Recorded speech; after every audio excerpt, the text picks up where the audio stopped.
আজকে ভাবছিলাম একটু বেশি সময় পড়িয়ে একটা অংশ শেষ করব। তো 10 মিনিট তো লেট। যাই হোক, গত ক্লাসে আমরা যেখানে শেষ করেছিলাম যে কাইনেটিক্সটা শুরু করেছি। হুম, তো আমরা তো জানি যে ফার্মাকোলজি আসলে আলোচনার ক্ষেত্রে দুইটা বিষয় মানে গুরুত্ব দেওয়া হয়। একটা হলো ফার্মাকোডাইনামিক্স আর একটা হলো ফার্মাকোকাইনেটিক্স। ডাইনামিক্সটা আমরা অলরেডি শেষ করেছি। যে ডাইনামিক্সটা হলো যে ড্রাগ যখন বডিতে দেওয়া হয়, বডি ড্রাগের রেসপন্সে, ড্রাগের সাথে বডির কি রেসপন্স করে। হুম, অর্থাৎ ড্রাগ বডি যে ইন্টারাকশন, বডির রেসপন্সটা কি, সেটা হলো ডাইনামিক্স। আর কাইনেটিক্স হলো যে বডির ড্রাগের উপরে কি ধরনের প্রভাব ফেলে। হ্যাঁ, অর্থাৎ ড্রাগ বডিতে প্রবেশ করে কোথায় কোথায় যাচ্ছে এবং সেই মুভমেন্ট গুলো, হ্যাঁ, ড্রাগের মুভমেন্ট বা ডিস্ট্রিবিউশন, সেটা কি কি বিষয়ের উপর ডিপেন্ড করে, কিভাবে কি হচ্ছে, সেটা হলো কাইনেটিক্স। তো এখন আমরা যেটা দেখেছি যে কাইনেটিক্স এর ক্ষেত্রে আহ, যেসব অংশ আছে, মানে কাইনেটিক্সটা কি কি বিষয়ের উপর আলোচনা করা হয়, আমরা দেখেছি যে 4টা অংশ আছে, যেটাকে আমরা সংক্ষেপে অ্যাডমি বলি। এবং তোমাদের মানে মনে রাখার সুবিধার্থে প্রথম অক্ষরটা যদি মনে রাখো, অ্যাডমি। এতে হলো অ্যাবজর্পশন, যেটা হলো যে ড্রাগটা বডিতে অ্যাবজর্ব হচ্ছে, হ্যাঁ, কিভাবে হচ্ছে, কি কি প্রসেসে হচ্ছে অ্যাবজর্পশন, সেটা সেটা হলো গুরুত্বপূর্ণ। এরপর হলো ডিস্ট্রিবিউশন, যেটা হলো আমরা বলি ডি দিয়ে প্রকাশ করছি যে ডিস্ট্রিবিউশন, হ্যাঁ, ডিস্ট্রিবিউশন হচ্ছে। এরপর হলো মেটাবলিজম। মেটাবলিজম তো তোমরা জানো। তোমরা মেটাবলিজম মনে হয় কিছুটা পড়েছো। ছোটবেলায় মেটাবলিজম পড়েছো না? বলো তো মেটাবলিজম কি। মেটাবলিজম ডাইজেশনের ক্ষেত্রে পড়েছো, তাই না? যে মানে ব্রেকডাউন হওয়া, তাই না? যে আমার খাবারগুলো ব্রেকডাউন হয়। বিশ্লেষণ হওয়া কোনো হ্যাঁ, খাবারগুলো ভেঙে খাবারের যে মানে প্রয়োজনীয় অংশটা, সেইটা এর পরবর্তী যে অ্যাবজর্পশন হয়, সেই অ্যাসিমিলেশন, তাই না? তো ড্রাগের ক্ষেত্রে ড্রাগের তো আর ওই খাবারের মতো এরকম মেটাবলিজম না, এক্ষেত্রে কিছু কেমিক্যাল মডিফিকেশন হয়। অর্থাৎ ড্রাগ ভেঙে, ড্রাগ তোমরা জানো যে মানে মেডিসিনটা তো আমরা ইউজ করি, মেডিসিনটা থেকে ড্রাগটা, এবং ড্রাগের কিছু কম্পোনেন্ট থাকে যেগুলো বডিতে অ্যাসিমিলেশন বা কাজে লাগে। হ্যাঁ, তো এটা প্রসেস হলো কেমিক্যাল মডিফিকেশন, অর্থাৎ একটা ড্রাগের একটা অল্টারেশন, ড্রাগটা একটু চেঞ্জ হয়ে যায়। তো সব ড্রাগ সব রকম ভাবে চেঞ্জ হয় না, তো আমরা এগুলো পড়বো আস্তে আস্তে। আর একটা হলো এলিমিনেশন বা এক্সক্রিশন। হ্যাঁ, এটা হলো তোমরা জানো যে removal of drugs from the body. কারণ একটা ড্রাগ আমরা বডিতে নেওয়ার ফলে ফলে যদি এটা সারা জীবন থেকে যায় তাহলে কিন্তু হবে না, তাই না? তাহলে বডির একটা মানে নেগেটিভ ইম্প্যাক্ট ফেলবে। তো সেই জন্য কি হয় যে এলিমিনেশন বা এক্সক্রিশন দুটো কিন্তু আলাদা জিনিস। এলিমিনেশন বা এক্সক্রিশন, এক্সক্রিশনটা কখন হয়? এক্সক্রিশনটা যদি কিছু ওরাল ড্রাগ থাকে, ফর এক্সাম্পল, ওরাল ড্রাগ গুলো কি হবে যে ডাইজেস্টিভ সিস্টেম দিয়ে কিন্তু পরে যে ডাইজেস্টিভ ওয়াল, এপিথেলিয়াল ওয়ালটা, যে ডাইজেস্টিভ ট্র্যাক্টের যে এপিথেলিয়াল ওয়াল, এই যেখানে যদি ড্রাগ থাকে, এই ড্রাগটা এই ওয়াল ভেদ করে কি হবে, ব্লাড ভেসেল বা যেটা ব্লাডের যে সেল, ব্লাডের ভিতরে মানে ব্লাড ফ্লো হচ্ছে, হ্যাঁ, তাই না? বলতে ব্লাড ফ্লো হচ্ছে কারণ ব্লাডের মাধ্যমে কিন্তু সবকিছু মুভমেন্ট হয়। অর্থাৎ এই যে ডিস্ট্রিবিউশনটা হবে, এটা কিন্তু ব্লাডের মাধ্যমে হবে। তো এটা অ্যাবজর্পশন হলো বডি যে এপিথেলিয়াল ওয়াল আছে, সেই ওয়াল দিয়ে ক্রস গুলো বিভিন্ন ভাবে হতে পারে, আমরা দেখবো। এরপরে ব্লাডে চলে যায়। ব্লাডে চলে যাওয়ার পর সেটা বিভিন্ন অর্গানে চলে যায়, যেমন টার্গেট অর্গান। তো এই ওরাল ড্রাগের ক্ষেত্রে কিছু কিছু ড্রাগ থাকে যেগুলো আসলে এইটা এপিথেলিয়াল ওয়ালটা ভেদ করে টার্গেট অর্গানে যেতে পারে না। হ্যাঁ, বডি কম্পার্টমেন্টে যেটা এখানে যেতে পারে না। তো যেতে না পারার ফলে কি হয়, ড্রাগটা এখানেই থেকে যায়। থেকে গেলে কি হবে, এই ড্রাগটা তখন এক্সক্রিশন হয়ে যায়, যা আমাদের আহ ইয়ের মাধ্যমে, ডাইজেস্টিভ সিস্টেমের মাধ্যমে এক্সক্রিশন হয়ে যায়। আর যেগুলো ক্রস করতে পারে, ভেদ করে ডিস্ট্রিবিউট হয় বিভিন্ন অর্গানে, সেগুলো এলিমিনেশন হয়। এবং মোস্টলি এলিমিনেশন হয় কিভাবে বলো তো, কিসের মাধ্যমে এলিমিনেশন হতে পারে? হুম, ইউরিন স্যার অথবা কিডনি ইউরিনের মাধ্যমে, কিডনির মাধ্যমে, হ্যাঁ, মোস্টলি মানে 90% ব্লাডটা এলিমিনেট হয়। এছাড়া বাকি অংশ যেমন এগুলো এক্সক্রিশন হতে পারে, ওয়েটিং এর মাধ্যমে হতে পারে, অন্যান্য ভাবে হতে পারে। কিছু আছে আবার তোমরা জানো কিছু ইনহেলেশন যেগুলো হয়, হ্যাঁ, গ্যাসাস ফর্মে যেসব ড্রাগ নেওয়া হয়, সেই ড্রাগ গুলো অনেকটা লাংস এর মাধ্যমে এক্সক্রিশন হতে পারে। লাংস এক্সক্রিট করে। তো মেইনলি যেটা হয় 90% ড্রাগের যে এলিমিনেশন সেটা কিডনির মাধ্যমে হয়। মানে কিডনি থেকে যেন ফিল্ট্রেশন, ইউরিনেশনের মাধ্যমে হয়। হুম? আবার কিছু কিছু ড্রাগ রিঅ্যাবজর্পশনও হতে পারে, যে কিডনিতে, কিডনির যে তোমরা জানো গ্লোমেরুলাস থাকে কিডনিতে, এরাও আবার কিছু রিঅ্যাবজর্ব করতে পারে। হ্যাঁ, এরকম হতে পারে। তো আমরা মানে 4টা অংশ মেইনলি যেটা আমরা আমাদের অবশ্যই মনে রাখতে হবে সারা জীবনের জন্য, যে অ্যাডমি, অ্যাবজর্পশন, ডিস্ট্রিবিউশন, মেটাবলিজম এবং এলিমিনেশন বা এক্সক্রিশন। এই 4টা অংশই হলো ফার্মাকোকাইনেটিক্স এর মূল আলোচ্য বিষয়। তো আমরা যখন পরবর্তীতে বিভিন্ন ড্রাগ, বিশেষ করে অ্যান্টিবায়োটিক বা আহ, উম, বিভিন্ন থেরাপিউটিক্স কেমিক্যালস পড়বো, তখন সেই কেমিক্যালস গুলোর আমরা কাইনেটিক্স যদি পড়ি, তখন এই 4টা অংশ আমাদের পড়তে হবে। যদিও মাছের ক্ষেত্রে এই 4টা অংশ অনেক সময় স্টাডি করা সম্ভব হয় না, কারণ হিউম্যান বা অন্য এনিমেলের ক্ষেত্রে যতটা সম্ভব, মাছের ক্ষেত্রে ততটা সম্ভব হয় না। বিশেষ করে মেটাবলিজমটা, এটা খুব বেশি স্টাডি হয়নি। হুম। আর ডায়নামিক্স এর কথা যদি বলি, যে ফার্মাকো ডায়নামিক্স, এটা খুবই কম স্টাডি হয়েছে। মেইনলি যেটা হয় এলিমিনেশনটা এবং ডিস্ট্রিবিউশন, কিছু কিছু ক্ষেত্রে অ্যাবজর্পশনটা স্টাডি হয়েছে। হ্যাঁ, মানে ফিশের ক্ষেত্রে বিভিন্ন অ্যান্টিবায়োটিক বা কেমোথেরাপিউটিক এজেন্ট গুলোর। সো আমরা কিছুটা দেখব পরবর্তীতে। তো এখন আমরা প্রথম থেকে শুরু করি যে অ্যাবজর্পশন। অ্যাবজর্পশনটা কি সেটা আমরা তো বুঝলাম, যে অ্যাবজর্পশনটা হলো process of movement of drug from the site of administration to systematic circulation. অর্থাৎ আমরা যেটা জানি যে প্রথমটা হলো কিন্তু এন্ট্রি, যে একটা মনে করে এটা ফিশ আছে, ফিশকে ফিশকে যদি আমরা ড্রাগ দিতে চাই, প্রথমে কি হতে হবে, এন্ট্রি করতে হবে, ড্রাগটা বডিতে দিতে হবে। এবং সে দেওয়া প্রসেস গুলো আমরা জানি যে বিভিন্ন রকম ভাবে হতে পারে।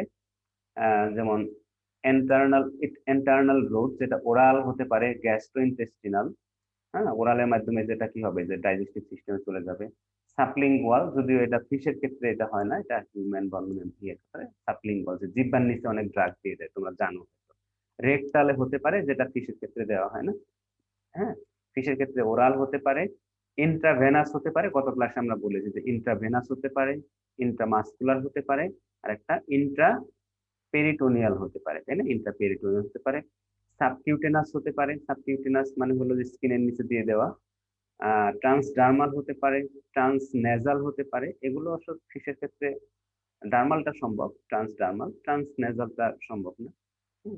মানে নস্টিল দিয়ে ড্রাগ দেওয়া, এটা ফিশের ক্ষেত্রে, মানুষের ক্ষেত্রে হয়। যেমন অনেক সময় আমরা কি করি, অনেক ড্রাগ অনেক সময় নেওয়া হয়। কিছু কিছু ড্রাগ আছে তোমরা জানো, যেটা ড্রাগ অ্যাবিউজ।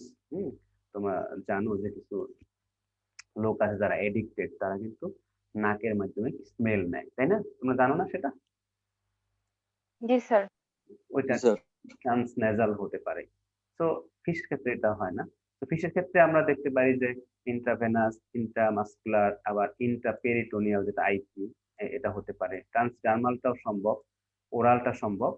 হ্যাঁ, তো এইভাবে আমরা কি করতে পারি, ড্রাগ অ্যাডমিনিস্ট্রেশন হয়, ড্রাগ এন্ট্রি করে বডিতে। তো এন্ট্রি করার পরে এরপরে যে সিস্টেমেটিক সার্কুলেশন মানে তোমার ব্লাড সার্কুলেশন যেটা হয়, কারণ ব্লাডে চলে যেতে হবে। হ্যাঁ, ড্রাগটা ব্লাডে না গেলে কিন্তু আমাদের যে টার্গেট অর্গান, সেই অর্গানে ড্রাগটা পৌঁছাবে না, তাই না? ড্রাগ, তারপরে কি হয়, drug is said to be absorbed only when it has entered the blood or lymph capillaries, তাই না? অর্থাৎ ব্লাডে যেতে হবে বা লিম্ফে যেতে হবে। আর এইসব মানে রুটে, এইসব রুটের মাধ্যমে যেগুলো বললাম, এগুলোর মাধ্যমে ড্রাগ অ্যাবজর্পশন হতে পারে, এই রুটগুলোর মাধ্যমে। ঠিক আছে? আচ্ছা, এখন আমরা একটু যদি দেখি যে একটা ড্রাগ বডিতে দেওয়ার পর হুম, কি কি মানে কিভাবে কাজ করে বা ড্রাগের ফেটটা কি ফ্রম দ্য ভেরি বিগিনিং। তো আমরা যদি একটা ড্রাগের কথা চিন্তা করি, যে ড্রাগগুলো জিআইটি মানে গ্যাস্ট্রোইন্টেস্টিনাল ট্র্যাক্টের মাধ্যমে যেটা দ্যাট মিনস এটা ওরাল ড্রাগ, ওরাল ড্রাগের কিভাবে বিভিন্ন অংশে যায়। তো প্রথম যেটা হলো pre phase uptake. Pre phase তো তোমরা জানো drug dose form administer. Doses ফর্মটা হলো যে ডোজেস ফর্ম কি বলতো? ফর্ম তো বুঝো বিভিন্ন আকার বিভিন্ন ভাবে। হুম আর ডোজেস হলো যেটা দেওয়া হয়, ডোজ দেওয়া হয়। সে ডোজেস ফর্মটা হলো যে বিভিন্ন রকম ড্রাগ। একটা হতে পারে যেমন ট্যাবলেট আকারে যেটা হতে পারে, যেটা ড্রাই, হ্যাঁ, ট্যাবলেট হতে পারে। তারপরে হতে পারে লিকুইড, হ্যাঁ, লিকুইড হতে পারে, লিকুইড। তারপরে যেমন ইনহেলেশন, সেটা গ্যাসিয়াস ফর্মে হতে পারে, হ্যাঁ, ইনহেলেশন। যদিও এটা জিআইটি গ্যাসিয়াস ফর্মে হলে সেটা জিআইটি তে যাবে না, এটা লাংসে চলে যাবে। হ্যাঁ, তো মেইনলি ডোজেস ফর্ম যেটা এই জিআইটির ক্ষেত্রে, সেটা মনে করো ট্যাবলেট বা ক্যাপসুল ফর্মে হতে পারে। হ্যাঁ, লিকুইড ক্ষেত্রে হতে পারে, আমরা অনেক সিরাপ নেই, সেক্ষেত্রে লিকুইড ফর্ম হতে পারে। তো এটা হলো ডোজেস ফর্ম, যেটা বডিতে অ্যাডমিনিস্ট্রেশন হয়। হ্যাঁ, সেটা ওরাল, মেইনলি ওরালের কথা বলছি। এরপরে কি হবে? Dissolution of doses form in GIT, অর্থাৎ ড্রাগটা যখন বডিতে মানে জিআইটি তে যাবে, ডাইজেস্টিভ ট্র্যাক্টে, তখন একটা ডিসোলিউশন হবে। তোমরা জানো যে ক্যাপসুল যখন নেওয়া হয়, ক্যাপসুলটা আমাদের ডাইজেস্টিভ সিস্টেমে যাওয়ার পরে যেখানকার পিএইচ এর চেঞ্জের ফলে ওইটা ফেটে যায়। ক্যাপসুলের যে শেলটা ফেটে যায়, এরপরে ক্যাপসুলের যে ইগুলো বিটের মতো পার্টিকলস, সেগুলো বের হয়ে আসে। বের হয়ে আসার পর এটা ড্রাগ, তাই না? এটা তো পরবর্তীতে কি হয়? এটা ডিসলিউশন হয়, অর্থাৎ বডির যে আমাদের যে ডাইজেস্টিভ ট্র্যাক্টের লিকুইড, সেখানে ডিসলিউশন হয়ে যায়। এরপরে কি হবে ড্রাগের? এটা এটা গেল প্রি আপটেক। এরপরে আপটেক ফেজ আসলো, মডিফিকেশনটা হবে, যে ড্রাগের মেটাবলিজমটা হবে, মডিফিকেশন হলো, এটা জিআইটি তে। এরপরে drug reaches to absorption site. হুম এই মেটাবলিজমটা আর আমরা পরবর্তী মেটাবলিজম ডিফারেন্ট। হ্যাঁ, এখানে একটা প্রাইমারি মডিফিকেশন হয়। এরপরে ড্রাগ, যেটা আমাদের ইউরিনারি ট্র্যাক্ট থাকে ফিশের বা মানুষের, ইউরিনারি ইউরিনারি না, ডাইজেস্টিভ ট্র্যাক্ট, সেই যেটা আগে বললাম যে এপিথেলিয়াল ওয়াল, সেই ওয়াল দিয়ে এটা ক্রস করে রিসেস টু অ্যাবজর্পশন সাইট, অর্থাৎ যে জায়গায় অ্যাবজর্পশন হবে সেই জায়গায় চলে যায় ড্রাগগুলো, এখানে চলে যাবে। হ্যাঁ, পাশ দিয়ে এই কোনায় চলে আসে। এরপরে doses passes of drug through GI epithelium, যেটা বলছিলাম যে এপিথেলিয়াম, যেটা ডাইজেস্টিভ ট্র্যাক্টের যে এপিথেলিয়াম, সেই এপিথেলিয়াম দিয়ে এটা পাস করবে। হ্যাঁ, ড্রাগ গোজ টু লিভার, কারণ জানো যে লিভারটা হলো লিভারকে কি বলা হয়? বলো তো। আমাদের যে কোনো কিছু মেটাবলিজম কিন্তু লিভারে হয়, তাই না? মেইনলি লিভারে হয়। ড্রাগকে কি হতে হবে? মেটাবলিজমের জন্য লিভারে যেতে হবে। সো ড্রাগগুলো জিআই ট্র্যাক্টে ব্রেক করে ক্রস করে লিভারে চলে গেল। এরপরে লিভারে যাওয়ার পরে শুরু হবে মেটাবলিজম, তাই না? Metabolism of drug by liver, এটা ফার্স্ট পাস ইফেক্ট বলা হয়। হুম ফার্স্ট পাস ইফেক্ট, যেটা এখানে প্রাইমারিলি যেখানে মেটাবলিজম হবে।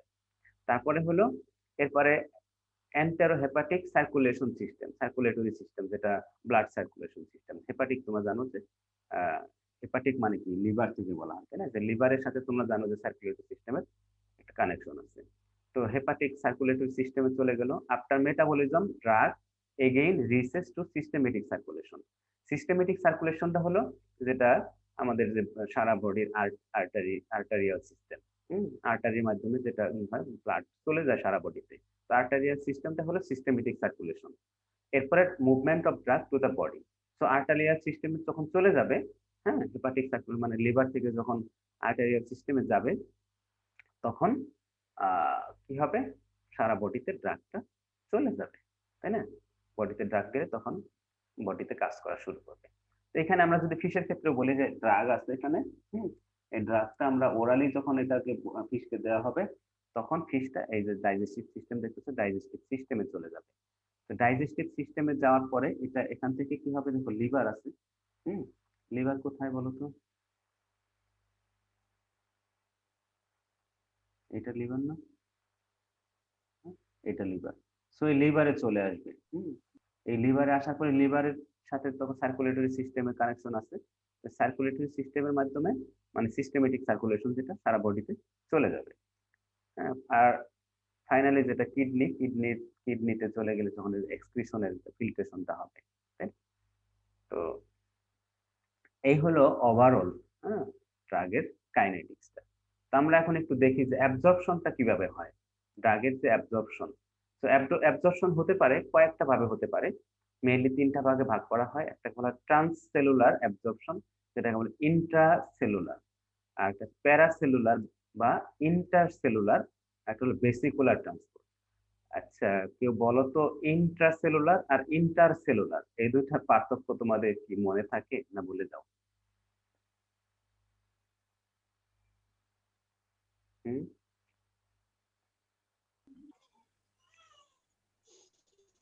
বলো তো।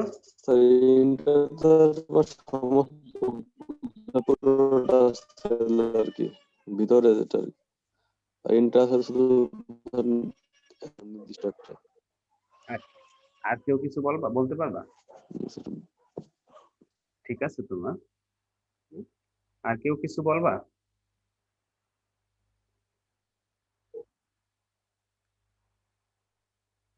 হুম, মিলন, মিলন আছো? জি স্যার, আছি স্যার। তুমি বলো তো ইন্ট্রা আর ইন্টার। তোমরা ফুটবল খেলার এই দেখো না tournament, inter department, inter department না ইন্ট্রা ডিপার্টমেন্ট বলো? স্যার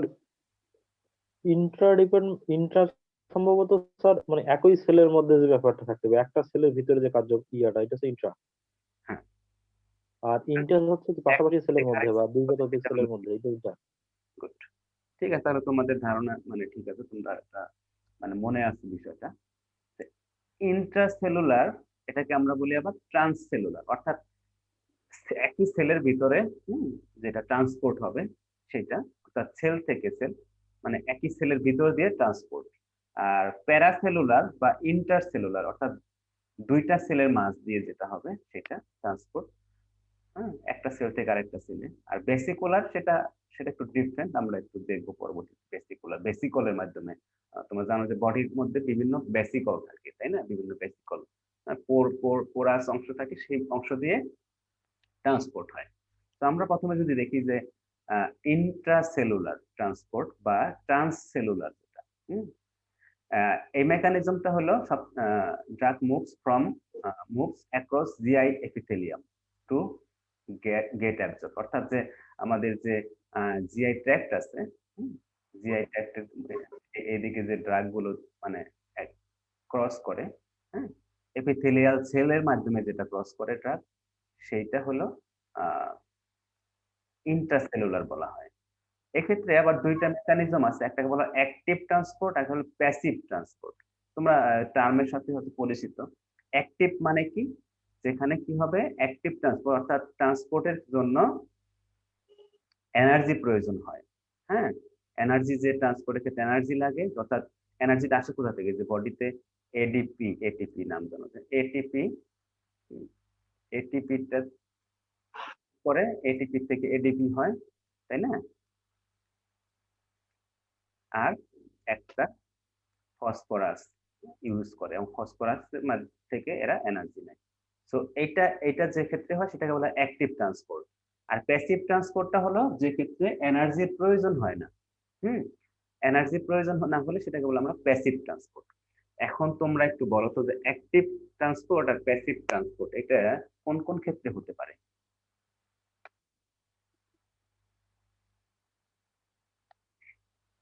আচ্ছা, আমরা একটু নেক্সট যাই। এখানে আবার কিছু আলাদা ভাগ আছে, হ্যাঁ, যেমন primary active transport, secondary active transport. প্যাসিভের ক্ষেত্রে হতে পারে যে প্যাসিভ ড্রাগ অ্যাবজর্পশন, হ্যাঁ, facilitated carrier mediated ion pair, হ্যাঁ, পোর ট্রান্সপোর্ট। এগুলো আস্তে আস্তে একটু সংক্ষেপে দেখব। তো প্রথমে যদি দেখি আমরা যে ইন্টারসেলুলার, আগেরটা গেল তো ইন্ট্রা, এবং ইন্টার সেলুলার যেগুলো, সেক্ষেত্রেও ওটা drug molecules get absorb junction. হ্যাঁ, আমাদের বডিতে কিছু জাংশন আছে আমাদের জিআই ট্র্যাক্টের ভিতরে, মানে যে এপিথেলিয়াল সেল। একটা তো হলো যে সেল দিয়ে এগুলো ক্রস করবে, সেলের ভিতর দিয়ে ক্রস করে, হ্যাঁ, অর্থাৎ এপিথেলিয়াল সেলকে ক্রস করে চলে যায়, সেটাকে আমরা বলছি ইন্ট্রাসেলুলার। আর ইন্টার যেগুলো, যেটা বিভিন্ন জাংশন আছে বডিতে বিভিন্ন, যেমন একটা আছে খুব কমন, এখানে তোমরা হয়তো একটু ছোট লেখা, যে টাইট জাংশন। হ্যাঁ, টাইট জাংশন হলো বডিতে বিভিন্ন ধরনের প্রোটিন থাকে, তোমরা জানো যে এরকম কিছু জাংশন থাকে, হ্যাঁ, এরকম কিছু জাংশন। এই যে এখানে দেখো, এই যে একটা একটা সেল একটা সেল একটা সেল, দুইটা সেলের মাঝে, হ্যাঁ, প্যারাসেলুলার বলা হয়, দুইটা সেলের মাঝ দিয়ে কিছু স্পেস থাকে, যেটাকে প্যারাসেলুলার স্পেস বলা হয়। এটা খুবই ক্ষুদ্র, এখানে শুধু কিছু সিলেক্টিভ মলিকুলস ক্রস করতে পারে। সো ড্রাগ যদি এই পাশ থেকে এই পাশে ক্রস করতে চায়, তাহলে কিছু তো আছে যে সেলের ভিতর দিয়ে ক্রস করতে পারে, যেটাকে আমরা বলি ইন্ট্রাসেলুলার। আর কিছু আছে যে স্পেস, এই স্পেস দিয়ে যেখানে প্রোটিন থাকে, কিছু টাইট জাংশন প্রোটিন বলা হয়। টাইট জাংশন, হ্যাঁ, তোমার একটা নাম হয়তো বা শুনেছো, যে টাইট জাংশন কিছু প্রোটিন, যে প্রোটিন গুলো একটা সেলের সাথে আরেকটা সেলকে ভিডিও দেখাতে পারলে হতো, মানে মুখোমুখি, যে মনে করো জয়েন্টের মতো, যেমন আঙ্গুলগুলোকে আমরা যদি একটার সাথে একটা লাগিয়ে একটা করি, জয়েন্ট করি, হুম, সেটা এরকম জয়েন্ট যখন শিকলের মতো জয়েন্ট হয়, সে এই যে জয়েন্ট গুলো করে থাকে, এটা বলা হয় টাইট জাংশন প্রোটিন। এই প্রোটিন গুলো এই জাংশন তৈরি করে, যেটাকে টাইট জাংশন বলা হয়। তো এখানে যে জাংশন গুলো আছে এখানে দেখতেছো, এটা টাইট জাংশন। আবার এখানে কিছু গ্যাপ আছে, গ্যাপ জাংশন বলা হয় এদেরকে। তো টাইট জাংশনের জন্য কিছু প্রোটিন আছে, এখানে হয়তো প্রোটিনের নাম আছে, এগুলো ছোট লেখা দেখা যাচ্ছে না। তো এই টাইট জাংশন প্রোটিনের মাধ্যমে এই জাংশন দিয়ে, হুম, এই কিছু ড্রাগ আছে যেগুলো অ্যাবজর্ব হয়, অ্যাবজর্পশন হতে পারে। হুম, আর পারজর্পশন, যেটা কি, সেটা পারজর্পশন, এটা হলো পোরের মাধ্যমে। হ্যাঁ, এই যে বিভিন্ন পোর আছে, পোরের মাধ্যমে যেটা অ্যাবজর্পশন হয়, যে পারজর্পশন বলা হয়। কিছু আছে এই প্রোটিন যেগুলো টাইট জাংশন, এই টাইট জাংশনের ফলে এই দিক দিয়ে প্রবেশ করে, আর কিছু আছে গ্যাপের মাধ্যমে। তো এইগুলো হলো প্যারাসেলুলার, অর্থাৎ এই যে দেখো এই অংশটা আর কি, যে এই দুইটা সেলের মাঝ দিয়ে যে যায় স্পেস, সেইটা প্যারাসেলুলার। একটা হলো বেসিকুলার, অর্থাৎ আমাদের বডিতে কিছু বেসিকল থাকে, কিছু পোরাস অংশ থাকতে পারে, যেমন একটাকে বলা হয় পিনোসাইটোসিস। তোমরা ছোটবেলায় এগুলো পড়েছো, যে এমিবার মুভমেন্ট নাকি, হ্যাঁ, পিনোসাইটোসিস নাম শুনেছো না, ফ্যাগোসাইটোসিস। পিনোসাইটোসিস হলো যে আহ, এটা যদি একটা সেল হয়, হ্যাঁ, তো এই সেলের একটা অংশ এখানে, বা এখানে একটু গর্তের মতো হতে পারে একটা বেসিকল, এখানে ড্রাগটা আসলো এবং পরবর্তীতে ড্রাগটা বডিতে মানে সেলের ভিতরে চলে গেল, এটা হলো পিনোসাইটোসিস। আবার ফ্যাগোসাইটোসিস অনেকটা এরকমই, যে ফ্যাগোসাইটিক সেলের মতো যেটা, তো এখানে ড্রাগ আছে, এই ড্রাগটা ফ্যাগোসাইটোসিস প্রক্রিয়া, মানে এনগালপিং হতে পারে, বডিতে চলে যেতে পারে। হ্যাঁ, এটা এটা হতে পারে। সো পিনোসাইটোসিসের মাধ্যমে হতে পারে, ফ্যাগোসাইটোসিসের মাধ্যমে হতে পারে, এগুলোকে বলা হয় ভেসিকুলার। অর্থাৎ ভেসিকল তৈরি হয় বডিতে কিছু কিছু যে মানে ভেসিকল যেগুলোকে আমরা বলি যে জাস্ট লাইক হোল, হ্যাঁ, হোল তৈরি হলে সেখান দিয়ে ড্রাগ অ্যাবজর্ব হতে পারে।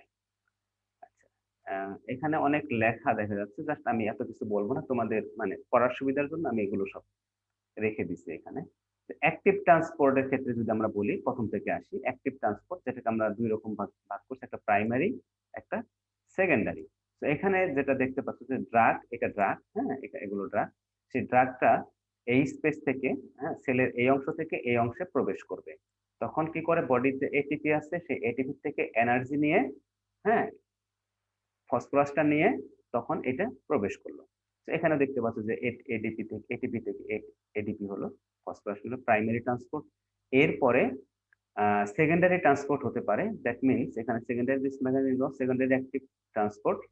হ্যাঁ, প্রথমত এটা প্রাইমারি ট্রান্সপোর্টের মাধ্যমে এটা অ্যাক্টিভেটেড হয়, প্রাইমারি ট্রান্সপোর্টের মাধ্যমে অ্যাক্টিভেটেড হয়ে পরবর্তীতে সেকেন্ডারি ট্রান্সপোর্ট হয়। এটা কিরকম হয়, আহ প্রথমে দেখো অ্যাক্টিভ ট্রান্সপোর্টের মাধ্যমে এটা হলো, হ্যাঁ, তো এটা একটা বিষয় তোমাদের একটু বলি, যে অ্যাক্টিভ আর প্যাসিভের ক্ষেত্রে যে বিষয়টা আসলে, যেমন মনে করো বডির যে এপিথেলিয়াল সেল এখানে মনে করো আছে, মানে ডাইজেস্টিভ ট্র্যাক্ট এটা। তো এখানে যখন ড্রাগটা যাবে, হ্যাঁ, ড্রাগটা যাওয়ার ফলে এখানকার কনসেন্ট্রেশন, হ্যাঁ, ফ্লুইড কনসেন্ট্রেশন আর সেলের বাইরের মানে ট্র্যাক্টের বাইরের ফ্লুইড কনসেন্ট্রেশন, এই দুইটার মধ্যে একটা কনসেন্ট্রেশন গ্রেডিয়েন্ট হয়। হুম। তো সাধারণত যেটা হয় যে এইখানে যেখানে ড্রাগ সেখানকার কনসেন্ট্রেশন বেশি হয়, এখানে কম হয়। তো কনসেন্ট্রেশন গ্রেডিয়েন্ট হলে এখানে তখন কি হবে, একটা ট্রান্সপোর্ট হবে। সেটা কি ট্রান্সপোর্ট হয় বলো তো? হুম, কেউ একজন? হুম, একটা জায়গায় কনসেন্ট্রেশন বেশি একটা কম, হ্যাঁ, তাহলে মুভমেন্টটা কোথা থেকে কোথায় হবে? বেশি থেকে কমে। বেশি থেকে কম হবে, এটা হলো নর্মাল ট্রান্সপোর্ট, তাই না? ডিফিউশন যেটা। ডিফিউশন হয়। হ্যাঁ। এক্ষেত্রে কিন্তু কোনো এনার্জি লাগে না, অর্থাৎ কনসেন্ট্রেশন যে এর ফলেই মানে প্যাসিভ, প্যাসিভ, কোনো এনার্জি ছাড়াই যাবেই মুভমেন্ট। তো এখানে যেটা অ্যাক্টিভ ট্রান্সপোর্ট, অ্যাক্টিভটা তাহলে কি হবে, উল্টাটা হবে, কম থেকে বেশি। তো তোমরা যদি যে সাইকেল চালানোর সময় যে ঢালু জায়গায় ছেড়ে দিলে তখন কিন্তু কোনো এনার্জি ছাড়াই ভো করে উঁচু থেকে নিচুতে চলে গেল, কিন্তু নিচু থেকে উঠতে গেলে তোমাদেরকে সেটা প্যাডেল করতে হয়, এনার্জি প্রয়োজন হয়, তাই না? এটা হলো অ্যাক্টিভ ট্রান্সপোর্ট, তোমার অ্যাক্টিভলি তুমি সাইক্লিং করতেছো, তাই না? জি স্যার। এতে তোমার বডির যে এনার্জি, যে জানো যে বার্ন হওয়া, তাই না, সেই গ্লুকোজটা বার্ন হবে তখনই যখন তোমার বডি অ্যাক্টিভ থাকবে। আর তুমি থেকে নিচে তুমি সারাদিন যদি যাও বসে আছো, কিন্তু তোমার কিন্তু কোনো বডি মানে এনার্জি খরচ হলো না, যেটা আমরা প্যাসিভ বলতেছি। তো এখানে সেকেন্ডারি অ্যাক্টিভ ট্রান্সপোর্টটা এরকম যে প্রথম ট্রান্সপোর্টে এনার্জিটা প্রয়োজন হইলো, দ্বিতীয় ক্ষেত্রে যখন হবে যখন সেক্ষেত্রে মানে আরেকটা ট্রান্সপোর্ট হয়, যেক্ষেত্রে এই এনার্জি কনসেন্ট্রেশন ডিফারেন্সের ফলে হচ্ছে। অর্থাৎ এখানে এখানে কনসেন্ট্রেশনটা বেশি হয়ে গেল, ড্রাগটা এখান থেকে এখানে আসলো, দেখো, তো এখানে কনসেন্ট্রেশন বেশি হয়ে গেল, পরবর্তীতে পরবর্তী যে কম্পার্টমেন্টে যাবে সেটা সেকেন্ডারি ট্রান্সপোর্ট, অর্থাৎ এটা প্যাসিভ। তুমি বুঝতে পারছো? অর্থাৎ মনে করো বডিতে তো বিভিন্ন ধরনের কম্পার্টমেন্ট আছে, অনেকগুলো কম্পার্টমেন্ট আছে। এটা মনে করো ডাইজেস্টিভ ট্র্যাক্ট, হ্যাঁ, তো এখান থেকে এখানে গেল, ফর এক্সাম্পল এটা অ্যাক্টিভ ট্রান্সপোর্টের মাধ্যমে গেল, হ্যাঁ, অ্যাক্টিভ ট্রান্সপোর্ট। আবার এখানে যখন ড্রাগটা চলে আসবে তখন কিন্তু এখানে কনসেন্ট্রেশনটা বেড়ে গেল কম্পেয়ার টু এই কম্পার্টমেন্ট, তখন কি হবে, এখানে যে সেকেন্ডারি ট্রান্সপোর্ট হলো এটা কিন্তু প্যাসিভ হয়ে গেল, যদিও এটা আমরা অ্যাক্টিভ বলছি, কারণ অ্যাক্টিভের ফলেই এটা হচ্ছে, তাই না? তো এই ধরনের হতে পারে যে দুই ধরনের অ্যাক্টিভ ট্রান্সপোর্ট, একটা প্রাইমারি, একটা সেকেন্ডারি। হুম, আচ্ছা। তো আমরা এরপর আরো কিছু এক্সাম্পল দেখবো পরবর্তীতে। আচ্ছা, প্যাসিভ ডিফিউশন, যেটা তুমি একটু আগে যেটা বললে যে ডিফিউশন হচ্ছে, হ্যাঁ, এটা স্বাভাবিকভাবেই যে প্যাসিভ, অর্থাৎ যেটা এটা simplest form of drug or molecular transport. The driving force is passive, diffusion is concentration gradient, তাই না? Drug molecules move from their higher concentration to lower concentration. No energy is required. হ্যাঁ, এটা আসে কোথা থেকে? Movement is comes from the kinetic energy of molecules itself, অর্থাৎ মলিকুলের নিজস্ব কিছু কাইনেটিক এনার্জি। অর্থাৎ আমরা যখন সাইক্লিং করব, সাইক্লিং এর যে কাইনেটিক এনার্জি, অর্থাৎ মনে করো এখান থেকে এটা ঢালু আছে এইদিকে, আমরা এইটুকু সাইক্লিং করছি, তো এইটুকু সাইক্লিং করার ফলে কিন্তু সাইকেলের একটা কাইনেটিক এনার্জি তৈরি হয় এখানে, তাই না? ওর নিজস্ব একটা মুভমেন্ট তৈরি হয়। সো এখান থেকে এই যে ঢালুতে এদিক দিয়ে চলে আসবে, এটা হলো এই কাইনেটিক এনার্জি যে হয়ে মানে অলরেডি অ্যাচিভ করেছে এটা এই সাইকেলের সেই এনার্জিটাই ইউটিলাইজ করে এখানে সে আসলো, এবং পরবর্তীতে যখন আবার এই লেভেলে আসলো তখন কিন্তু সাইকেলটা এদিকে যাবে না, তাই না? তখন তোমাকে কি করতে হবে, এনার্জি ইউটিলাইজ করতে হবে। সো এই যেটুকু আসলো, পার্টিকলটা মুভ করলো, হ্যাঁ, এই মুভমেন্টের যে এনার্জিটা আসে এটা হলো এই মানে পার্টিকলের নিজস্ব কিছু কাইনেটিক এনার্জি, সেটা থেকে। এবং এটাকে আমরা একটা ইকুয়েশন দিয়ে এটা প্রকাশ করতে পারি, যেমন R equal to PS delta C. R হলো রেট অফ ড্রাগ ডিফিউশন, কি রেটে ড্রাগটা ডিফিউশন হচ্ছে। পি তে হলো পারমিয়েবিলিটি, অর্থাৎ যে মেমব্রেনের ভিতর দিয়ে যাচ্ছে সেই এই যে এপিথেলিয়াল মেমব্রেন, সেই মেমব্রেনের পারমিয়েবিলিটির উপরে ডিপেন্ড করে। যদি বেশি পারমিয়েবল হয় তাহলে ড্রাগ কিন্তু বেশি রেটে যাবে, তাই না? এস তে হলো surface area available for transport. এখন এই যে ড্রাগটা ট্রান্সপোর্ট হবে, এই ট্রান্সপোর্টের জন্য এতে কতটুকু এরিয়া পাচ্ছে, সারফেস এরিয়া। আর হলো ডেল্টা সি কনসেন্ট্রেশন ডিফারেন্স, যেটা হ্যাঁ অর্থাৎ দুইটা মাধ্যমের, হ্যাঁ এই এ এবং বি, এ এবং বির মধ্যে যত বেশি ডিফারেন্স হবে তত বেশি রেটে যাবে। তো সবগুলোই কিন্তু প্রপোর্শনাল, অর্থাৎ পারমিয়াবিলিটি বেশি হলে বেশি রেটে ট্রান্সপোর্ট হবে, সারফেস এরিয়া বেশি হলে বেশি রেটে হবে, আর কনসেন্ট্রেশন ডিফারেন্সটা যদি বেশি হয় তাহলে বেশি রেটে ট্রান্সপোর্ট হবে। এটাকে আমরা আরো একটু তোমরা জানো ফিক্সড ল। ফিক্সড লর মাধ্যমে আর একটু এক্সপ্লেন করতে পারি। এখানে আমরা যদি একটু দেখি ফিক্সড ল। ফিক্সড লটা কি? ফিক্স একজন সায়েন্টিস্ট, সে এই লটাই করেছে। তো এটা ফিক্স, এটাকে আমরা বলি ফ্লাস্ক। ফ্লাস্ক মানে মলিকুলস পার ইউনিট টাইম, অর্থাৎ পার ইউনিট টাইমে কি পরিমাণ মলিকুল ট্রান্সপোর্ট হচ্ছে সেটা C1 minus C2 multiply area. Area তো যেটা আমরা বললাম এস, যেটা সারফেস এরিয়া, পারমিয়াবিলিটি কোএফিসিয়েন্ট যেটা পারমিয়াবিলিটি, আমরা আগে বললাম যে মিডিয়ার পারমিয়াবিলিটি, থিকনেস, থিকনেসটা হলো যে এটা যার মাধ্যমে ক্রস করতেছে সেটা থিকনেস। থিকনেস এখানে দেখো এটা নেগেটিভলি কোরিলেটেড, অর্থাৎ থিকনেস যদি বেশি হয় তাহলে কম রেটে ক্রস করবে। এখানে তোমরা একটু ফিগারটা দেখতে পাও, যে দেখতে পাচ্ছ এখানে যে এখানে সি সি সি, এখানে এটা হলো একটা প্লেন, এটা থিকনেস, এটা মানে তো এখান থেকে দেখো যে ড্রাগ গুলো এদিকে মুভ করতেছে, এখানে বিভিন্ন দিকে মুভমেন্ট আছে।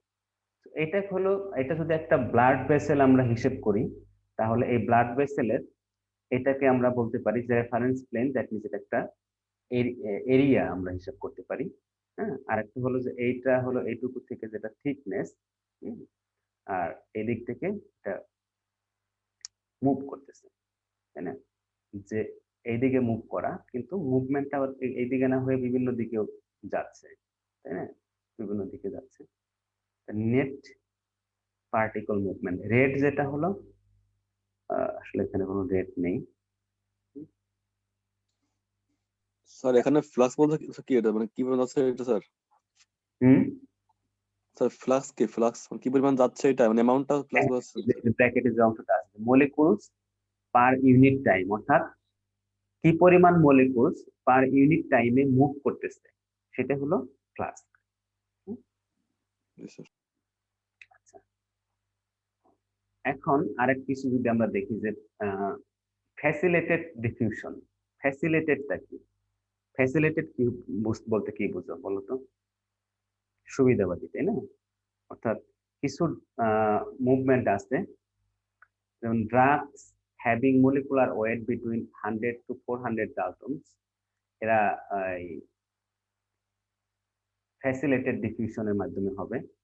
ফ্যাসিলিটেড ডিফিউশনটা হলো যে ড্রাগটা এরা প্যাসিভ ডিফিউশন হয়, বাট এরা কোনো কিছুর মাধ্যমে, হ্যাঁ কোনো মানে মাধ্যমে এরা মুভ করে, অর্থাৎ নিজেরা না, কারো সাহায্য নিয়ে এরা মুভ করে। ফ্যাসিলিটেড মানে প্যাসিভ বাট কারো সাহায্য নিয়ে। এক্ষেত্রে হায়ার কনসেন্ট্রেশন ডিফারেন্স থাকবেই, মোর সারফেস এরিয়া, হ্যাঁ lower membrane thickness, unionized drugs move faster than ionized drugs. কেন বলো তো এটা? হুম,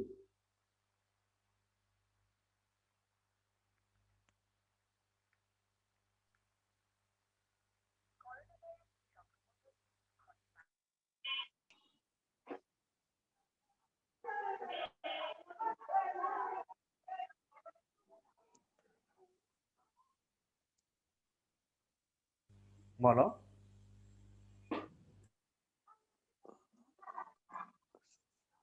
আয়োনাইজ যেগুলা সেগুলা স্যার যদি পজিটিভ হয় সেটা নেগেটিভের সাথে বাইন্ড করবে বা বন্ড তৈরি করবে, আর আনআয়োনাইজ যেটা সেটা হচ্ছে কোনো বন্ড তৈরি করবে না, তো ফাস্টার মুভ করবে।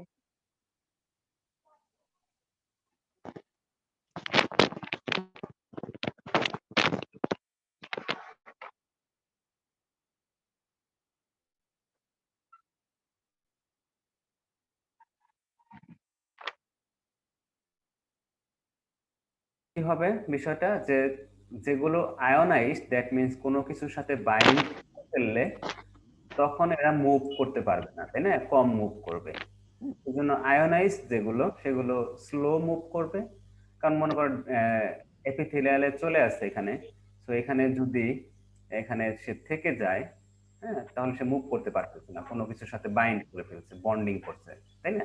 আর আনআয়োনাইজড যেগুলো সেগুলো মানে দ্রুত মুভ। আর drugs of higher partition coefficient, এগুলো মানে পার্টিশন কোএফিসিয়েন্ট যেগুলো সেটা ডিফারেন্ট ইস্যু। পার্টিশন কোএফিসিয়েন্ট অর্থাৎ মানে ডিফারেন্সটা বেশি হয় কনসেন্ট্রেশন, মানে হাইলি কনসেন্ট্রেটেড ড্রাগ সেগুলো একটু বেশি মুভ করবে। তো একটু নিচের দিকে যাই আমরা, ফ্যাসিলিটেটটা নিয়ে একটু পরে বলতেছি তোমাদের। আচ্ছা, আরেকটা হলো আয়ন পেয়ার ট্রান্সপোর্ট। যেটা আয়ন পেয়ার, এখানে কিছু যেগুলো হাইলি আয়োনাইজড ড্রাগস, হ্যাঁ, যেটা একটু আগে বললাম, যেমন sulphonic acid, quaternary ammonium compounds, হ্যাঁ, এরা এই আয়ন পেয়ার ট্রান্সপোর্টের মাধ্যমে মানে ইয়েতে হয়, ট্রান্সপোর্ট হয়। এরা কি করে, এরা দেখো এটা হলো ড্রাগ, ফর এক্সাম্পল এটা ড্রাগ, আর এটা হলো একটা এন্ডোজেনাস আয়ন, হ্যাঁ, অর্থাৎ বডির নিজস্ব কিছু আয়ন। সো এটা কি করবে দেখো, এখানে এর পজিটিভ নেগেটিভের মতো, যেটা এখানে বাইন্ড করে ফেলবে। সো এখানে বাইন্ড করার ফলে কি হবে, যে এই অ্যান্ড্রোজেনাস আয়নটা তখন এই বায়োলজিক্যাল মেমব্রেন, এই মেমব্রেন দিয়ে এটা ক্রস করবে, ক্রস করে, অর্থাৎ এটা মনে করো জিআইটিতে এখানে, আর এটা হলো একটা সিস্টেমেটিক সার্কুলেশন ব্লাড সেলে, হ্যাঁ, এটা। সো এখান থেকে এখানে ড্রাগটা আসবে, ড্রাগটা নিজে আসতে পারে না, নিজে এটা ফ্যাসিলিটেটেড এটা হতে পারতেছে না, ফর এক্সাম্পল।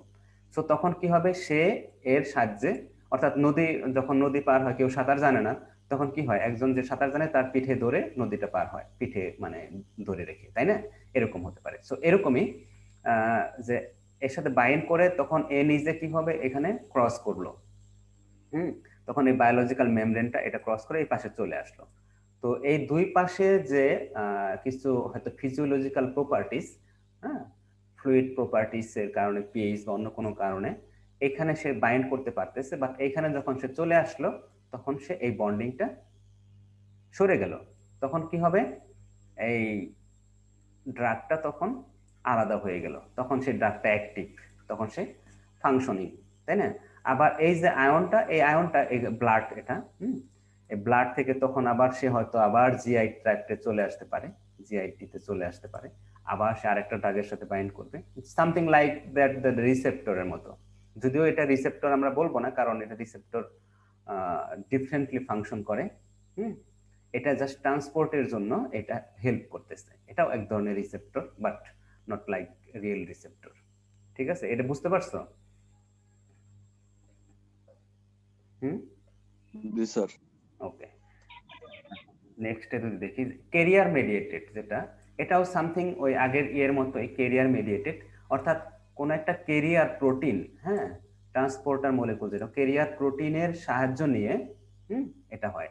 এবং this type of transport generally involves reversible, হ্যাঁ, অর্থাৎ নন কোভ্যালেন্ট বাইন্ডিং, অর্থাৎ এখানে ড্রাগ, এখানে হলো এক ধরনের প্রোটিন যেটা আমাদের জিআই ট্র্যাক্টে আছে, ফর এক্সাম্পল ড্রাগের এই যে এটা ড্রাগ, হ্যাঁ, এটা প্রোটিন, দেখো এখানে প্রোটিনটা আছে, এবং প্রোটিনটা মানে ক্যারিয়ার প্রোটিন, এটা এমন জায়গায় আছে যেটা মানে জিআইটি এবং মেমব্রেনের দুইটার মাঝামাঝিতে, হ্যাঁ, অর্থাৎ এই মানে টার্মিনাল রিজিয়নে, এবং এটার সাথে এই ড্রাগের সাথে ক্যারিয়ারে একটা কমপ্লেক্স তৈরি হয়। এটা কিন্তু বন্ডিং হচ্ছে, বাট এই যে কোভ্যালেন্ট বন্ডিং না, কোভ্যালেন্ট বন্ডিং তো তোমাদেরকে বলেছি যেটা অনেক স্ট্রং বন্ডিং, তাই না, অনেক লম্বা সময় এরা একটার সাথে একটা লেগে থাকে। সো এখানে এবং ইরিভার্সিবল, কোভ্যালেন্ট গুলো সাধারণত ইরিভার্সিবল হয় অনেক সময়, কিন্তু এখানে যদি ওইরকম বন্ডিং হয় তাহলে তো মুশকিল, তাই না। সেজন্য এটা হচ্ছে কি, যে reversible bonding, that means bonding হলো আবার সেটা আগের অবস্থায় চলে আসতে পারে, এবং নন কোভ্যালেন্ট। সো এখানে দেখো তোমরা যে ড্রাগের সাথে এরা বন্ডিং হলো, এরপরে কি হবে, এটা দেখো এখানে ড্রাগটা আছে কিন্তু জিআই ট্র্যাক্টে। সো এটা এই প্রোটিনের সাথে বন্ডিং হওয়ার পর এটা এখানে চলে আসলো, দেখো মেমব্রেনে চলে আসলো। মেমব্রেনে আসার পরে মেমব্রেন থেকে দেখো এই যে প্রোটিনটা এটা কিন্তু শুধু মেমব্রেনেই আছে, মেমব্রেনে বাইরে কিন্তু যেতে পারতেছে না, neither GIT not blood vessel. So এখানে যখন এই ড্রাগটা চলে আসলো, ড্রাগটা তখন কি করবে, মেমব্রেন থেকে আবার ব্লাডে চলে গেল, কিন্তু প্রোটিনটা এখানে রয়ে গেল। সো ড্রাগটা এখানে রিলিজ হয়ে গেল ক্যারিয়ার মলিকুল থেকে। রিলিজ হওয়ার পরে কি হলো, এই যে প্রোটিনটা, এই প্রোটিনটা আবার সে আগের অবস্থায় এসে আবার অন্য আরেকটা ড্রাগকে সে এরকম ট্রান্সপোর্ট করতে পারে। সো এগুলোকে বলা হয় ক্যারিয়ার মেডিয়েটেড ট্রান্সপোর্ট। এগুলো সবই ফ্যাসিলিটেটেড ট্রান্সপোর্ট। ঠিক আছে, তো এভাবে ড্রাগ অ্যাবজর্ব হতে পারে। আচ্ছা, ক্যারিয়ার মেডিয়েটেড যেগুলো, এগুলো আবার দুই রকম হতে পারে, একটা হলো প্যাসিভ আর ফ্যাসিলিটেটেড ডিফিউশন হতে পারে, আর একটা অ্যাক্টিভ ক্যারিয়ার মেডিয়েটেড হতে পারে। তো এটাকে দুইটা ভাবে ভাগ করছে, যে ক্যারিয়ার মেডিয়েটেডটাকেই একটা প্যাসিভ বলছে, প্যাসিভ যেটা ফ্যাসিলিটেটেড, আর একটা বলা হয় অ্যাক্টিভ। সো এখানে আমরা আগেরটাই যদি দেখি, এই যে এখানে এরা মুভ করতেছে, তো এই মুভমেন্টটা দুই রকমের হতে পারে। একটা হতে পারে যে অ্যাক্টিভ, দ্যাট মিনস যদি এইখানের কনসেন্ট্রেশন, এইখানের কনসেন্ট্রেশনের চেয়ে কম হয়, তাহলে কি হবে, এ কিন্তু মুভ করতে পারবে না, কনসেন্ট্রেশন মানে কম কনসেন্ট্রেশন থেকে বেশি কনসেন্ট্রেশনে যেতে পারবে না, সেক্ষেত্রে এনার্জি ইউজ করতে হবে, অর্থাৎ এটিপি থেকে ফসফরাস ইউজ করে এডিপি হবে, সেক্ষেত্রে ফসফরাস ইউজ করে সে ড্রাগটা মুভমেন্ট করলো, এটা হতে পারে। আরেকটা হতে পারে যেটা অ্যাক্টিভ প্যাসিভ, দ্যাট মিনস এখানে কনসেন্ট্রেশন বেশি এখানে কম, এভাবে এটা ট্রান্সপোর্ট হতে পারে, তাই না? স্বাভাবিক, এটা দুইটা ভাগে ভাগ করা হয়, যেটা প্যাসিভ এবং একটা অ্যাক্টিভ। তো এখানে যেটা দেখো, এখানে higher concentration to lower concentration, যেটা আমরা প্যাসিভ বলতেছি, এটাকে বলা হয় down hill transport. Down hill that means বেশি থেকে ডাউনের দিকে যাচ্ছে, বেশি থেকে কমের দিকে যাচ্ছে, ডাউনের দিকে। আরেকটা যেটা অ্যাক্টিভ, সেটাকে বলা হয় up hill, that means lower concentration থেকে হায়ার কনসেন্ট্রেশন আপের দিকে যাচ্ছে, আপ হিল বলা হয়। এবং এক্ষেত্রে কি হয়, comes from the hydrolysis of ATP. ঠিক আছে, আর একটা পোর ট্রান্সপোর্ট, যেটা ভেরি সিম্পল, বিভিন্ন পোরাস মেমব্রেন থাকে আমাদের পোর, যেটা পিনোসাইটোসিস বা small drugs of small to moderate molecular weight can permeate the intestinal epithelium through the water filled protein. এটা পেনোসাইটোসিস না, এটা ডিফারেন্ট। কোন পোরাস মানে পোল মানে থাকে, যদি মানে কোন চ্যানেল, সেই চ্যানেল দিয়ে এরা মুভ করতে পারে।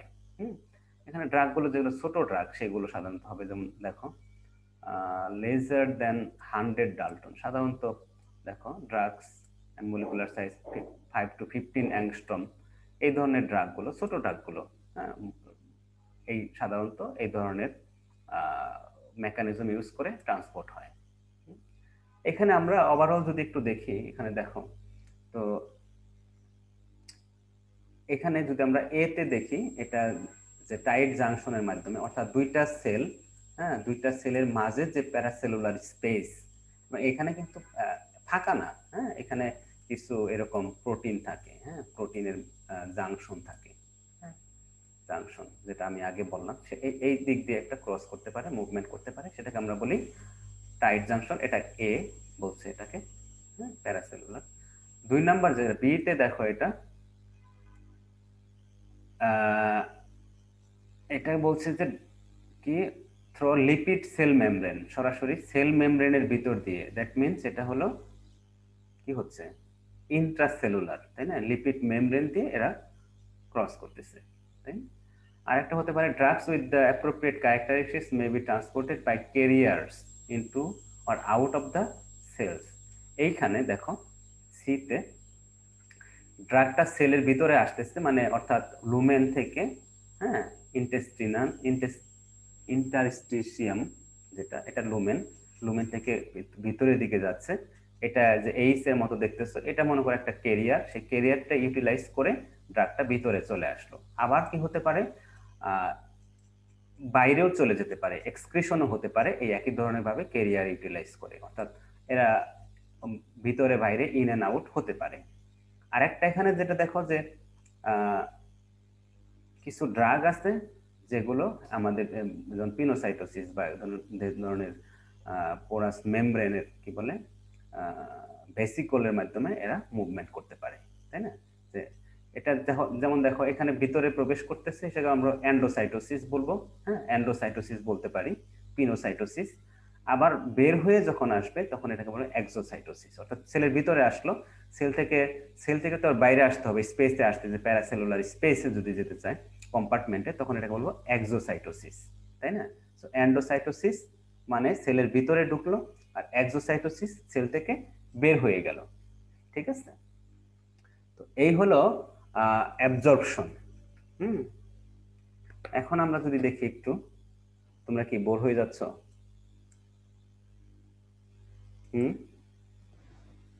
অনেকক্ষণ ক্লাস করবো। এই কথা তো আমি বলছি, আমার গলা শুকিয়ে গেছে, তোমরা তো শুনতেছো শুধু। তোমাদের কান ব্যথা হয়ে গেছে না? যাই হোক, প্ল্যান ছিল আজকে এটা শেষ করব, তো এখন অনেকগুলো স্লাইড আছে, তো শেষ করা সম্ভব না। তাহলে নেক্সট ক্লাসে এটা শেষ করবো। আর শোনো, আমরা হয়তো এর পরবর্তী ক্লাসগুলোতে তোমরা যদি যেহেতু এখন একটু প্রেশার কম, আমি একটু যদি লেন্দি সময় নেই, মানে 1 ঘন্টার জায়গায় 1.5 ঘন্টা, তোমাদের কি আপত্তি আছে? না স্যার। আচ্ছা, গুড। তো আমি আসলে চাচ্ছিলাম তোমাদেরকে একটু বেশি পড়াতে, কারণ যদিও সিলেবাসটা কম, বাট আর কোথাও কখনো তোমরা এগুলো শেখার সুযোগ পাবা না। হ্যাঁ, আমি নিজেও জানি না, পড়ে পড়ে শিখতেছি, যেটা তোমাদের শুরুতেই বলেছি। তো তারপরেও তোমাদের একটু বেশি পড়াবো, ভয় পেও না পরীক্ষার জন্য। ব্রেক দিবেন স্যার? হ্যাঁ স্যার একটু ব্রেক দিবেন স্যার, 2-3 মিনিট ব্রেক দিলে হবে স্যার, 3 মিনিট ব্রেক দিলে হবে। না, আজকে থাক, স্যার ব্রেক স্যার, আজকে স্যার পরে স্যার আর কি পরে, ব্রেক হ্যাঁ দিলে হবে মাত্র। অসুবিধা নাই, ব্রেক দেবো 10 মিনিটস, কেন আমি আরো বেশি সময় ব্রেক দিলেও সমস্যা নাই। তো যেটা বলছিলাম, যে তোমরা ভয় পেও না পরীক্ষার জন্য, যে বেশি পড়ালে তো বেশি পড়তে হবে পরীক্ষায়, সেটা বিষয় না, ওই ক্ষেত্রে টেনশনের কিছু নাই।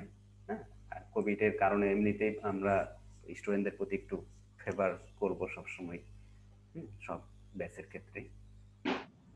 আর নেক্সট ক্লাসে তোমাদের আমি একটা অ্যাসাইনমেন্ট দিয়ে দেব। হ্যাঁ, অ্যাসাইনমেন্টটা আমি এখন আর বলতেছি না, জাস্ট তোমাদের কিছু হোমওয়ার্ক, যেটা পড়ানোর উপর ভিত্তি করেই আমরা যে অ্যান্টিবায়োটিক ইউজ করি, সেই অ্যান্টিবায়োটিক গুলো ফার্মাকোডাইনামিক্স এবং কাইনেটিক্স আমি তোমাদেরকে মানে স্টাডি করে একটা অ্যাসাইনমেন্ট দিতে বলবো। লম্বা সময় দেবো, 1 মাস সময় দেবো হয়তো বা। 4 জন না 5 জন, 5 জনের জন্য 5টা বা 5টা বা একটা বা 2টা করে অ্যান্টিবায়োটিক দিয়ে দেবো, তোমরা লিখে দিবা, লিখে আমাকে সাবমিট করবা। এবং তোমরা কি গুগল ক্লাসরুম ইউজ করেছো কখনো? না স্যার, করিনি স্যার, কিন্তু শামসুর না রহমান স্যার। স্যার একদিন বলছিল। আচ্ছা, আমি তোমাদের গুগল ক্লাসরুমের মাধ্যমে, আমি 3rd ইয়ারে ওদেরকে গুগল ক্লাসরুমে কিছু অ্যাসাইনমেন্ট করিয়েছি। হ্যাঁ, তোমাদের এই গুগল ক্লাসরুমে আমি তোমাদের একটু দেখাই দিতে পারি এখন। হ্যাঁ, জাস্ট ক্লাসের বাইরের অংশ, হ্যাঁ তোমরা ভয় পেও না। তো আমি এটা তোমাদের আগে বলো, এই আজকে পড়া থেকে কোনো কোশ্চেন থাকলে সেগুলো বলো।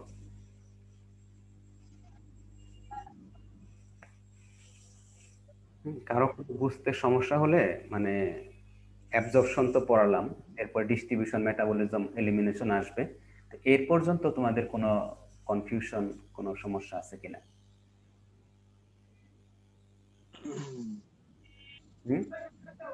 মিলন,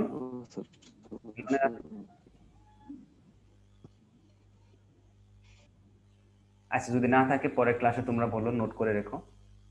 তোমাদেরকে আমি একটু এখন গুগল ক্লাসরুমটা দেখাবো, কিভাবে ওইখানে অ্যাসাইনমেন্ট সাবমিট করতে হয়। তো আমরা যদি শেয়ার স্ক্রিনে যাই, শেয়ার স্ক্রিনে গেলে আমরা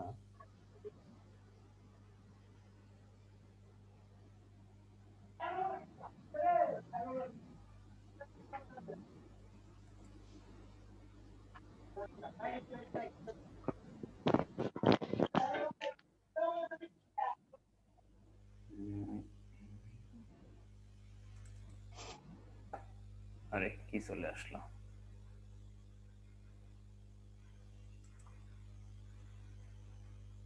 শেয়ার স্ক্রিন। আচ্ছা, তোমরা দেখতে পাচ্ছ? হ্যালো, তোমরা কি আমার মেইল ডায়েরিটা দেখতে ওপেন হচ্ছে দেখতে পাচ্ছ এটা? হ্যালো।